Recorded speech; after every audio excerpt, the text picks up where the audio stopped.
Hi guys, this is Eric Knight and this is The Knight Show. Basically today I want to talk to you guys a little bit about this fiscal cliff that we have coming up here at the end of this year. What does that really mean, and maybe more or less where is the real fiscal cliff or the real problem if we don't address some major issues. So basically we have Obama and Congress trying to come to some sort of agreement by the end of this year, trying to figure out, are we going to tax the wealthiest Americans a little bit more, and what kind of spending cuts are we going to make? Now, basically, if these guys don't come to some sort of agreement by December 31st of this year, we go off the so-called fiscal cliff. And, what does that mean, and why is it a big concern? Basically, the Bush-era tax cuts will expire at the end of this year. So that means we're likely going to go back into the Clinton-era tax rates. We're going to have higher estate taxes. Married couples will end up paying more. The gift taxes will increase. The child credit will go from $1,000 down to $500. And additionally, while a lot of businesses will lose their tax breaks, and somehow they're going to end up cutting, I believe, $1.2 trillion over the next 10 years. So, why is this such a big concern? Well, number one, it's going to affect basically everybody. But the biggest concern is, we have this economy that supposedly, through Obama's campaign was, it was on the right track. We've turned things around. We're moving forward in a positive direction. But, well, after the smoke and mirrors, we're going to go back into probably another recession here if we go off the fiscal cliff. And unemployment will likely, shoot back up over 9%. Again, once you get beyond the smoke and mirrors, actual unemployment's a lot higher than that, but that's something we can discuss at another time. But there are some numbers I want to kind of go over here and maybe tie this into the budget that we have. But, I believe if we went back to the Clinton-era tax rates, I think they said we'd raise something like $700 billion of additional revenue in the next 10 years. Now, that sounds like a lot of money, but if you break that down, that's really only $70 billion a year. Now, if you understand, it takes $10.4 billion just to run our government for one day. So you're really looking at having an additional, a little bit less than 7 days of funding for the government. Additionally, we want to cut $1.2 trillion out of our spending over the next 10 years. Again, sounds like a lot of money. In the grand scheme of things, over 10 years, it's peanuts. It's nothing. It's not enough. So I believe that we need to have a much more effective way to raise more revenues, as well as make some massive cuts, as painful as that may be. Otherwise, we face some big problems. Now, I want to take a look at the budget that we've had here. And I believe this was for either 2011 or 2012. But the budget's broken down into three basic categories. You have the interest on the debt. Well, we have to pay that. And then we have these mandatory programs, the entitlement spending, things such as Social Security, Medicare, Medicaid, pensions, subsidies, etc.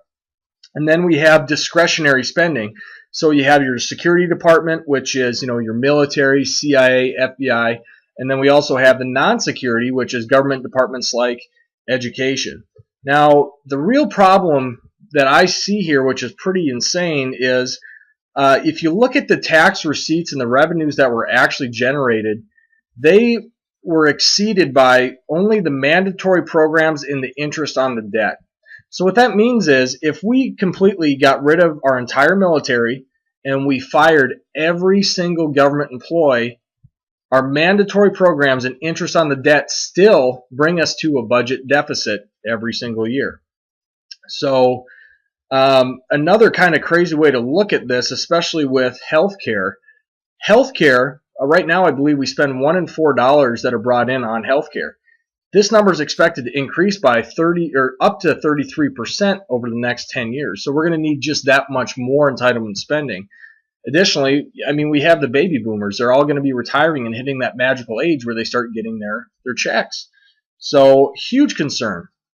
And now, as you guys know, we've been in this recession for the last 4 years or so. And supposedly we recovered and we're out of it, which I don't necessarily believe. But, how did we get into this problem, and what have we tried to do to solve it? So basically, you remember we had this little housing bubble. We basically encourage banks to go out and make really loose lending policies and, give money or loans to everybody and anybody that wanted to buy a house. And, people were going out and biting off way more than they could chew. They were buying, a janitor could go into a bank and basically, write down some artificial numbers on paper. The bank went and verified it. He can go and get his $1 million house. And people thought, this housing market's just going to be booming, which it did for a while. You could go buy, flip, trade the houses, walk away with the equities, do your 1031 exchanges, you name it. But, a lot more people were, buying these houses, taking out the home equity, making more purchases, buying new cars, boats, toys, you name it. Well, eventually, reality set in. People were broke, and, we crashed. Basically, this housing bubble that they inflated popped. And the taxpayers were left with a bailout for the banks that engineered this fiasco in the first place. So what have we done to try to get us out of this recession? Well, number one, we did the bailouts. We had these banks that were too big to fail. We spent a ton of money on that. Additionally, we have done some quantitative easing, and we've tried to stimulate the economy. Well, if you think about it, in the first place, overconsumption and growing of debt basically got us into this mess in the first place. And now to get us out of this recession, they want us to spend our way out. They believe that through consumption and stimulus and getting people to buy more, it's going to increase production. The money's never going to run out, and people through the stimulus, will get the economy going again. So we had QE2. Well, that didn't work. So now we're in QE3. What does QE3 mean? Well, in September they announced this, and basically what the Fed is doing is they're printing $40 billion a month at a minimum to buy more mortgages. In a sense, they're basically trying to reinflate this housing bubble all over again for more consumption. Now, when I look at this, it's just like the definition of insanity. We're trying to repeat the same mistakes over and over again and hoping for a much better result as a consequence, which I don't think is going to happen. I believe what needs to happen, we need to raise these interest rates and make it more difficult for people to buy. We need more savings. We need more debt reduction. If people save money, they're going to have room for more capital investments, more room for innovation, job creation, and that's what we need to kickstart this economy. So there's really, some big problems that I see. I'll kind of run through these real quick. A few things here. Number one, we have a budget that can't possibly be balanced unless we make some enormous cuts. One problem I also see with this is we want to raise taxes on especially the wealthiest job creators. Now, I remember when Obama was running in 2008, he was, they basically called him out and said, every time that they've reduced taxes, tax receipts to the government actually went up. We had more revenue. But he more or less wants to raise taxes strictly out of fairness. It's not fair that this guy has this much. We need to give more to the little people over here. So the problem I see with this is if you're taxing the hell out of these business owners, it's gonna reduce jobs. I mean, it's just common sense. Why would you hire more people if they're just going to tax you more and you're going to end up losing more money as a consequence? So I think if we reduce taxes, it's going to create a bigger tax base and increase revenues that way. The next thing is quantitative easing, QE infinity, which we're basically in right now. And the problem with this, most people could probably understand that every dollar that they print or pump into this economy means that you have less purchasing power. Now, this does not promote savings. It basically promotes consumption, the problem in the first place. So, I mean, why would I leave my money in the bank if I'm, just losing value and purchasing power every day? It's basically inflation, and we're headed towards a hyperinflation. Now, what's funny as well is people don't really understand, they think inflation is, at this really low percent, like maybe it's between 1% and 3%. Now, what's funny about this is the government manipulates the variables when it calculates the number for inflation. It's very misleading to the public. For instance, they remove the prices of food and the prices of energy out of the equation. Now, if you think about it, the price of food and energy, I mean, look at your gas bill. It's went up significantly over the last 4 years. It's probably more than doubled. So that's very misleading. And on top of that, what we have now is called the fiat currency. President Nixon removed us off the gold standard back in 1971, which means that we have, a paper currency that is not or no longer backed by any kind of hard asset. Now, throughout history, when this has happened, these fiat currencies always return to their natural state. They go back to zero. The dollar's already lost something like 90% or more of its purchasing power since we've had it. So, this is a huge concern. The dollar's eventually going to go to zero. Our currency will collapse. It's not a matter of if, it's a matter of when. And hopefully, it's not sooner than later. But if you look at the money that they're printing right now, it could happen in the near future. Another thing that we face, the massive, massive debt.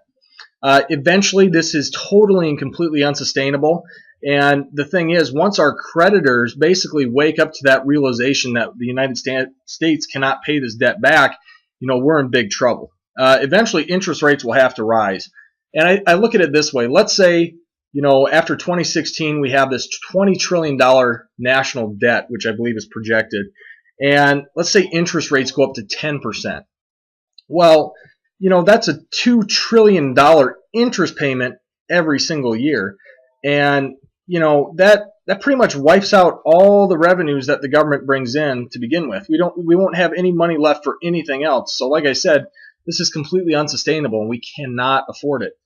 Lastly, and probably most importantly, we need to reshape, restructure, and adjust the size of government, especially these entitlement programs. Now, I remember back in the Republican primary, Rick Perry had said or called Social Security a Ponzi scheme, and I think he took a lot of heat for that. And what I find funny about this is that's what it is. You can't try to church it up and paint it to be something else. That's what it is. It's broke. It's been robbed, basically. So I believe that we really need to completely restructure, somehow reform these programs, but probably more or less get rid of these programs altogether. As painful as that may be, hopefully we could do it in a way where we can give our current seniors the benefits that they paid into, but find another way to do this in the near future. The funny thing about this is, if people are upset about that, if we just continue down the track we're on right now, where's the money going to come from? The system is broke. It's bankrupt. There's not going to be any money there. And we can run the printing presses, but remember, again, it's just going to cause that hyperinflation. And you'll get your Social Security check, and you go to the grocery store and you can't buy a loaf of bread with it. It's only a matter of time. So we need to completely revamp or just eliminate these programs altogether if we're going to try to solve our problems. So I believe that the real fiscal cliff is something else than we're seeing right here. We may have already went off the cliff. It's more or less a matter of how hard are we going to hit the ground once we reach the bottom. So, this is all my opinion. Please post your comments, positive or negative. I like hearing your responses. And we have a lot more issues to discuss in the weeks to come. This is The Knight Show. Thanks for watching, and tune again soon.